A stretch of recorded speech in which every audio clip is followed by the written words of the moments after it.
on peut se contenter de rester là-bas, hein, avoir un salaire, s'occuper de sa famille. Il y a une certaine sécurité dans ça, mais au-delà de ça, c'est aussi ces sentiments de patriotisme. En fait, on s'est dit, on est allé pour acquérir de la connaissance, ou on est allé peut-être pour se réaliser financièrement.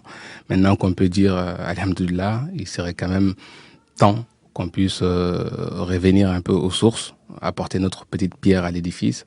Connaissant l'état actuel de notre pays, je pense qu'il a besoin de tous ses fils. Ceux qui ne font pas cette démarche ne sont pas blâmés, bien sûr, parce que c'est une démarche très, très compliquée. Mais j'ai toujours eu l'amour de ces pays-là. Et dès que j'ai fini mes études, j'ai commencé à travailler, je me suis mis à mon compte. Et c'est pas facile, hein. S'il y a des matins, on se dit, mais qu'est-ce que je fais là? Mais les jours d'après, tout de suite, on se sent utile à quelque chose et c'est reparti. Parlez-nous un peu de Yélimane, hein, Ouais. d'où vous êtes originaire.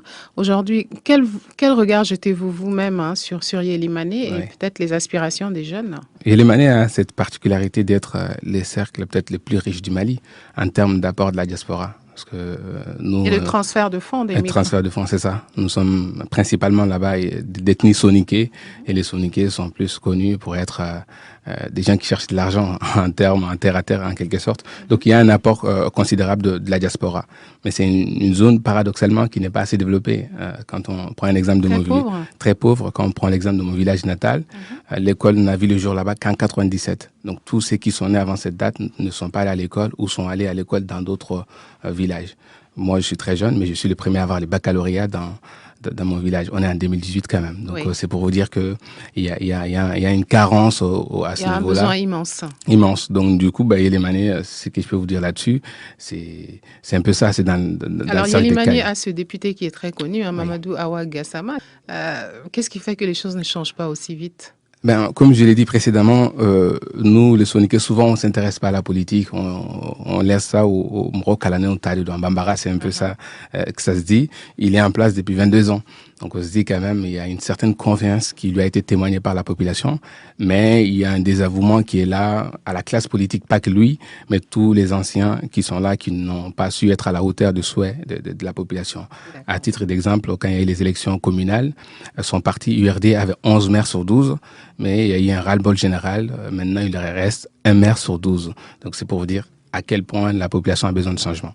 D'accord, alors vous allez lancer bientôt un mouvement qui s'appelle Kiye Kurumba. C'est ça. En soninké, ça veut dire une nouvelle ère. C'est ça, en quelque sorte, ouais. Ouais. Les slogans, c'est les acteurs du changement. Les acteurs du changement. C'est ça. D'accord, quelle est la genèse et l'objectif de ce mouvement? Alors, c'est un mouvement sur lequel on réfléchit depuis un moment, mais les déclics viennent des événements malheureux récemment à Consiga, où il y a une population, la population est allée occuper les locaux de la mairie parce qu'il y avait une mésentente. Et l'armée est venue tirer sur la population. Il y a eu une perte humaine. Donc, ça nous a interpellés. On s'est dit, on est en 2018. Comment de telles choses arrivent à ce point-là sur des questions électorales, parce qu'il y a peut-être une liste qui a été invalidée. On s'est dit peut-être qu'il y a une incompréhension totale sur ce qu'est la politique. Nous, qui sommes originaires de cette partie-là du Mali, on s'est dit pourquoi ne pas créer une sorte de think tank, de mouvement pour expliquer à notre population, à nos parents, c'est quoi la politique tout simplement. Parce que souvent, ils les rejettent en disant que c'est des gens, c'est des voleurs, c'est ceci, c'est là. On leur dit tout simplement que la politique, c'est la gestion d'une cité. D'accord. Et que, voilà, même nos chefs de village, c'est une forme de politique. C'est un mouvement de sensibilisation politique, mais à la fois, vous n'êtes pas politique. C'est ça, on est un mouvement citoyen. Oui. La politique, on est obligé en tout cas d'y s'y intéresser, parce que même une association de développement qui voudrait faire des réalisations dans une localité donnée, il faut-il qu'il y ait des contextes favorables qui ont été créés par des hommes politiques. Donc on a cette casquette d'être un mouvement citoyen qui entreprend des actions citoyennes et surtout de la citoyenneté active. Nous, on veut sortir un peu de la critique constante, mais aussi critiquer et proposer, être force de proposition. Donc faire de la pédagogie, expliquer qu'est-ce que c'est un vote utile, pourquoi voter pour un candidat et non pour un autre. Enfin, on essaie d'étudier en tout cas les programmes des différents candidats. On n'appelle pas à voter pour qui que ce soit parce que c'est pas notre rôle, mais en tout cas expliquer les différents projets à la population, à elle maintenant de faire son choix. Alors pourquoi choisir ce mouvement particulier? C'est vrai, en période préélectorale. Est-ce que c'est un hasard ou c'est délibéré de choisir ce contexte pour lancer ce mouvement? Alors, ça n'a vraiment pas de lien direct avec les élections qui arrivent au Mali très prochainement. Comme j'ai dit, les déclics venaient d'un événement malheureux.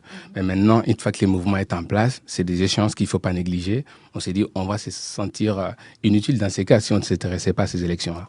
Donc, c'est tout à fait normal, après l'existence d'un tel mouvement, s'il y a des échéances qui arrivent, qu'on s'y intéresse et qu'on essaie d'apporter notre analyse là-dessus.